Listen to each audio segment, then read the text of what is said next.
The Raven by Edgar Allan Poe, published 1845. Read by Ryan Austin. Once upon a midnight dreary, while I pondered, weak and weary, over many a quaint and curious volume of forgotten lore, while I nodded, nearly napping, suddenly there came a tapping, as of one gently rapping at my chamber door. "'Tis some visitor," I muttered, tapping at my chamber door. Only this, and nothing more.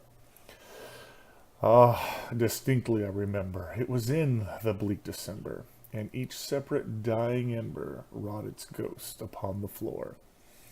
Eagerly I wished the morrow, vainly I had sought to borrow from my books surcease of sorrow, sorrow for the lost Lenore, for the rare and radiant maiden whom the angels name Lenore, nameless here forevermore. And the silken, sad, uncertain rustling of each purple curtain thrilled me, filled me with fantastic terrors never felt before, so that now, to still the beating of my heart, I stood repeating, "'Tis some visitor entreating entrance at my chamber door, some late visitor entreating entrance at my chamber door. This it is, and nothing more." Presently my soul grew stronger, hesitating then no longer. "Sir," said I, "or madam, truly your forgiveness I implore. But the fact is I was napping, and so gently you came rapping, and so faintly you came tapping at my chamber door, that I scarce was sure I heard you. Here I opened wide the door, darkness there, and nothing more." Deep into that darkness peering, long I stood there wondering, fearing, doubting, dreaming dreams no mortal ever dared to dream before. But the silence was unbroken, and the darkness gave no token, and the only word there spoken was the whispered word, "Lenore." This I whispered, and an echo murmured back the word, "Lenore." Merely this, and nothing more. Back into the chamber turning, all my soul within me burning, soon again I heard a tapping, somewhat louder than before. "Surely," said I, "surely that is something at my window lattice. Let me see then what thereat is, and this mystery explore. Let my heart be still a moment, and this mystery explore. 'Tis the wind, and nothing more." Open here I flung the shutter, when with many a flirt and flutter, in there stepped a stately raven of the saintly days of yore.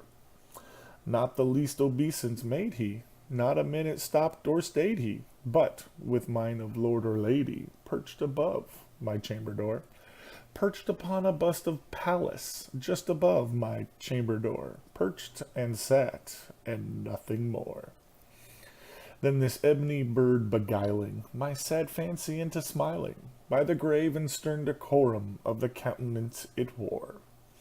"Though thy crest be shorn and shaven, thou," I said, "art sure no craven, ghastly, grim, and ancient raven, wandering from the nightly shore. Tell me what thy lordly name is on the night's Plutonian shore." Quoth the raven, "Nevermore." Much I marvelled this ungainly fowl to hear discourse so plainly, though its answer little meaning, little relevancy bore. For we cannot help agreeing that no living human being ever yet was blessed with seeing bird above his chamber door, bird or beast upon the sculptured bust above his chamber door, with such name as Nevermore. But the raven, sitting lonely on the placid bust, spoke only that one word, as if his soul in that one word he did outpour. Nothing further than he uttered, not a feather than he fluttered, till I scarcely more than muttered, "Other friends have flown before. On the morrow he will leave me, as my hopes have flown before." Then the bird said, "Nevermore." Started the stillness broken by reply so aptly spoken. "Doubtless," said I, "what it utters is its only stock and store, caught from some unhappy master, whom unmerciful disaster followed fast and followed faster, till his songs one burden bore, till the dirges of his hope that melancholy burden bore, of never, nevermore. But the raven, still beguiling all my sad soul into smiling, straight I wheeled a cushioned seat in front of bird and bustin' door. Then upon the velvet sinking, I betook myself to linking fancy unto fancy, thinking what this ominous bird of yore, what this grim, ungainly, ghastly, gaunt, and ominous bird of yore meant in croaking, nevermore. This I sat engaged in guessing, but no syllable expressing to the fowl whose fiery eyes now burned into my bosom's core. This and more I sat divining, with my head at ease reclining on the cushion's velvet lining that the lamplight gloated o'er, but whose velvet violet lining with the lamplight gloating o'er she shall press, nevermore. Then methought the air grew denser, perfumed from an unseen censer, swung by seraphim whose footfalls tinkled on the tufted floor. Wretch, I cried, thy God has lent thee. By these angels he has sent thee. Respite nepenthe from my memories of Lenore. Quaff, oh quaff this kind nepenthe, and forget this lost Lenore. Quoth the raven, nevermore. Prophet, said I, thing of evil, prophet still, of bird or devil, whether tempter sent, or whether tempest tossed thee here ashore, desolate yet all undaunted, on this desert land enchanted, on this home by horror haunted, tell me truly, I implore, is there balm in Gilead? Tell me, I implore. Quoth the raven, nevermore.